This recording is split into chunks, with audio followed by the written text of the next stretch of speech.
Hi, my name is Fernando Fácio. I'm a member of the ISSN and also one of the authors of this recent publication with recommendations from the 5th International Consultation on Sexual Medicine, held in Madrid last year.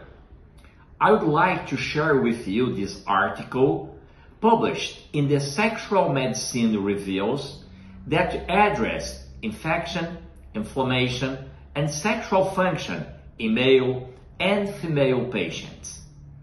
The content provides relevant insights for our clinical practice and for the advancement of knowledge in the field of sexual health.